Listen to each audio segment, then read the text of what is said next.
Hello guys, welcome back to Chittoor అబ్బాయి రుచులు. Simple ఇంగ్రీడియంట్స్తో ఖచ్చితంగా 20 నుంచి 30 నిమిషాల లోపలే తయారైపోయే ఈ చికెన్ రెసిపీ అందరికీ సూపర్గా నచ్చేస్తుంది.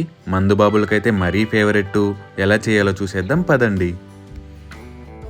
దీనికోసం ముందుగా నేనైతే ఒక 400 గ్రాముల చికెన్ని కాస్త మీడియం సైజు పీసెస్గా కట్ చేసుకొని అందులో అర చెంచా పసుపు, చెంచా కారం అండ్ అర చెంచా సాల్ట్ వేసుకొని వాటిని నీట్గా ముక్కలకి మసాజ్ చేస్తూ మంచిగా పట్టేటట్లు మనం కలుపుకోవాలి.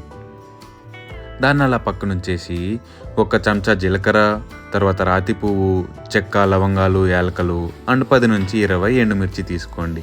తర్వాత స్టవ్ మీద ప్యాన్ పెట్టేసుకొని వేడి చేసుకున్న తర్వాత వాటన్నింటినీ వేసుకొని దాంతోపాటు ఒక చెంచా వరకు మనము మిరియాలు తీసుకొని వాటిని లైట్గా వేడి చేసుకోండి.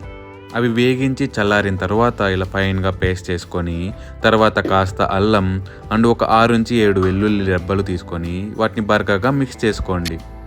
తరువాత అదే ప్యాన్ మీద ఒక 3 టేబుల్ స్పూన్ల వరకు ఆయిల్ తీసుకోండి.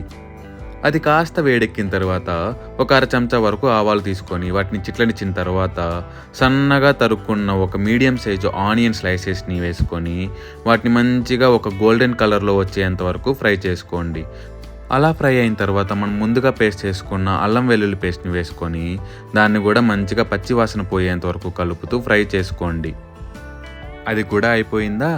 తర్వాత ఇందాక మసాజ్ చేసి పెట్టుకున్న మన చికెన్ పీసెస్ని ఇందులో వేసేసుకొని మనం నీట్గా అప్లై చేసేసుకోండి. ఆ మసాలా మనం ఇందాక వేసుకున్నాం కదా ఆనియన్, అది నీట్గా కలిసేసేటట్టు కలుపుకొని మూత పెట్టేసుకొని ఒక 5 to 8 మినిట్స్ వరకు అలాగే లో ఫ్లేమ్ మీద ఫ్రై అవ్వనివ్వండి. గుర్తుపెట్టుకోండి, మనం ఈ ఫ్రై మొత్తం లో టు మీడియం ఫ్లేమ్ మీదనే చేయాలి. అప్పుడే ముక్క అంటుకుపోకుండా నీట్గా ఫ్రై అవుతుంది. అలాగే మధ్య మధ్యలో ప్లేట్స్ తీసుకుంటూ ఒక 5 to 10 మినిట్స్ ఫ్రై అయిన తర్వాత పచ్చిమిర్చిని మధ్యలో నరికేసి అంటే నరకండోయ్, మధ్యలోకి స్లైస్ చేసుకొని వాటిని వేసేసుకోండి. తర్వాత కాస్త కరివేపాకు వేసుకొని దాన్ని కూడా కలిపేసి ఫ్రై అవ్వనివ్వండి. కరివేపాకు ఫ్రైస్ చేసేటప్పుడు ఇలా మధ్యలో వేస్తేనే దాని టేస్ట్ సూపర్గా ఉంటుందండి.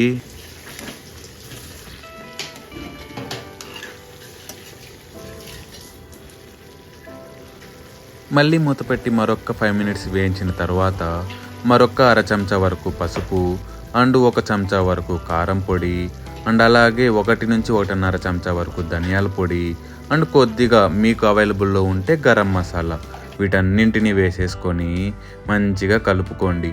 మనకు ఇలా మసాలాలను ఆల్మోస్ట్ హాఫ్ కుక్ అయిన తర్వాత వేసుకుంటేనే అది అడుగంటుకోకుండా అండ్ మసాలా మాడకుండా ఫ్రైకి మంచిగా ముక్కలకి పడుతుంది అన్నట్టు. సో ఈ ట్రిక్ గుర్తుపెట్టుకోండి.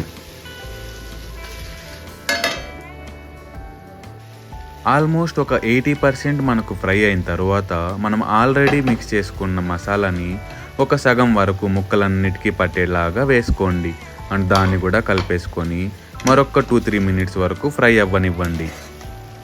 అండ్ నా ఈ ఎఫర్ట్స్ని సపోర్ట్ చేయడానికి గట్టిగా ఒక థమ్స్ అప్ లైక్ వేసుకోవచ్చు కదా.